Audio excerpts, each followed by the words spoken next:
racism is based on tips. It's really easy to make stereotypes about certain people that don't give you money. And the truth is, America is pretty much like one of the only countries in America where, in the world, where servers aren't paid like a fair wage. We make $3 an hour, we base our money off tips, but everywhere else, you get pretty much a fair wage. Well, one day I was at work just, doing whatever I was doing, and this girl comes in to the wait station, just like slams her book, and she goes, "God damn these fucking Asians. God damn these fucking Asians." She spat like a horse, wiping the frustration drooling off her dirty mascara, so carefully made up like the entitlement she had made up caked into her skin. She looked at me and I was standing there meandering there, probably fantasizing or pretending to care. Just being me, doing me, careening around the situation that actually was on me. So I thought to myself, I'm like, well, this should be good. Girl, that's not even 10%. Like, are you fucking kidding me? Someone needs to tell Asians how to tip. And they're not real Asians like from Asia. They're Asians like you. Oh, hell no. No. Asians like me? No. Right. Who are these Asians like me? Painted yellow, the tint of our tradition. Straight black hair as timid as our submission. Bred to be beneath, bred from rice instead of bread, brooding by ourselves in groups of even numbers in the background banter. Belittled, to be buried in books beneath the debacles of beauty. I'm so sorry for that zealous over-alliteration of the letter B. You see, I never got to see B on my report card. Filling in my self-worth like the tiny little test bubbles in the SATs, the rocks and rubble of my crumbling destiny. We're not the Asian tourists with cameras around their necks taking pictures of their food with 4 cell phones, 2 Nikons and a Kindle, 15 different angles, 3 different Instagram filters, and 5 unique posts on the Tumblr website, Asians taking pictures of their food. We're from America. We're from America. We speak English. We pronounce L's and R's and can never take backwards R's, but we're allowed to have opinions. We understand what it is to swim through the system, to squeeze into the potential that is expected of us like a ninja. We're the silent gems in every good post-rock band. Like if there's an Asian in a post-rock band, you know it's going to be good. We're the second-generation creation of escaping, spending day and night studying white people through the television and magazines, staring at us through our smartphones. We should fucking know better. But see, I was more brown than I was yellow, and I've been cut and burned and pulled and teased and squeezed, but nothing on my head has ever been straight. I didn't grow up using chopsticks. I devour everything with my fingers, and I still do when I have desperate pangs of hunger, or when I'm chucking the deuces, but I like my numbers more prime, you see, like the rib cut from my flesh to set in motion the notion that I must be free from all of my emotions, trying to fulfill this cultural destiny set to me.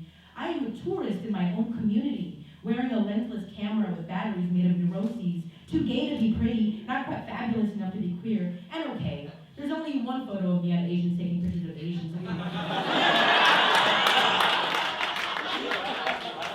And when I serve these drinks to the cool Asian tables and the Asian nerd tables with their conference badges, their designer purses, their perfect selfies, their petite boyfriends and runway model girlfriends, their hot waters with lemon, their nursing degrees, and their supposed standoffish lack of individuality, I realize that I am being sucked into the real freezing, cold-hearted vortex of that system that pits humans against humans, and I'm holding onto the blades of steak knives, resisting my evident demise, trying not to lose my dignity in a 20% tip. So pick me with them, all of them. I am more like you than you will ever know, because your privilege is more slanted than my eyes, more dense than your conversation, more gigantic than the biggest continent in the whole entire world.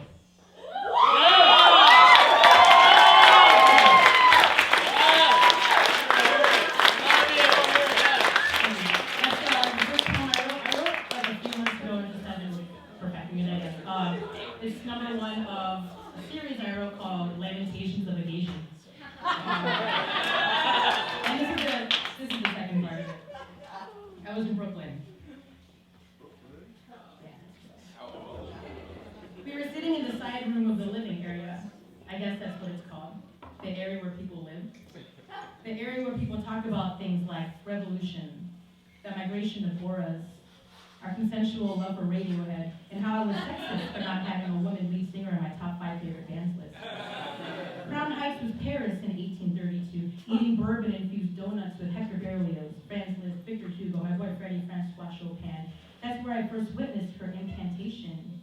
She said, "If I was the center of everything for one day, every everything would be aimed towards, dictated by, catered to, tailored by 5'2" tattooed Asian females. She spit her rhymes at me so ill I felt it in my stomach. Her trademark dissension drooling off her lips. The pictures of her body told a story of her opposition and her self-glory. An ideal operation, a perfect system, a candy land of sorts, where 5'2" tattooed Asian females ruled the world. He kept talking. Yeah. I nodded my head and I held my breath and crossed my legs. At that moment, I was a tourist in my own community, in that side room of the living area, because we could not agree on the measure of individuality, on opposite axes of sexuality, where I don't need a straight white man to write a song for me to tell me it's okay to be gay.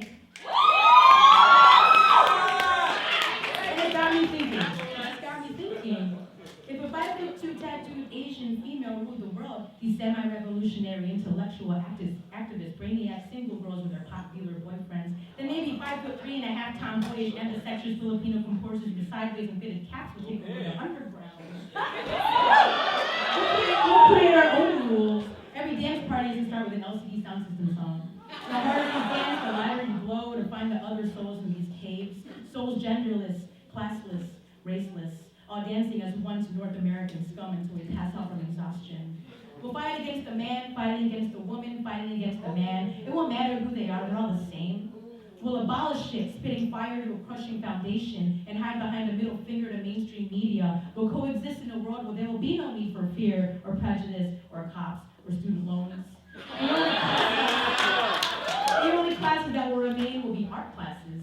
We'll replace human greed with music, the most beautiful music you've ever heard. The kind whose sound waves you can physically feel penetrating your heart like a microchip to your spirituality. Never again ebbing into the background, because our existence is our symphony. Our bilingual, gender-bending, colossal piece of dreamers and fantasizers and lovers. Don't open your eyes, because in my head, we are all tomboyish Filipino female composers with sideways, unfitted caps, conducting our collective soundtracks, trapped in empathy's curse, but freed by lover's verse.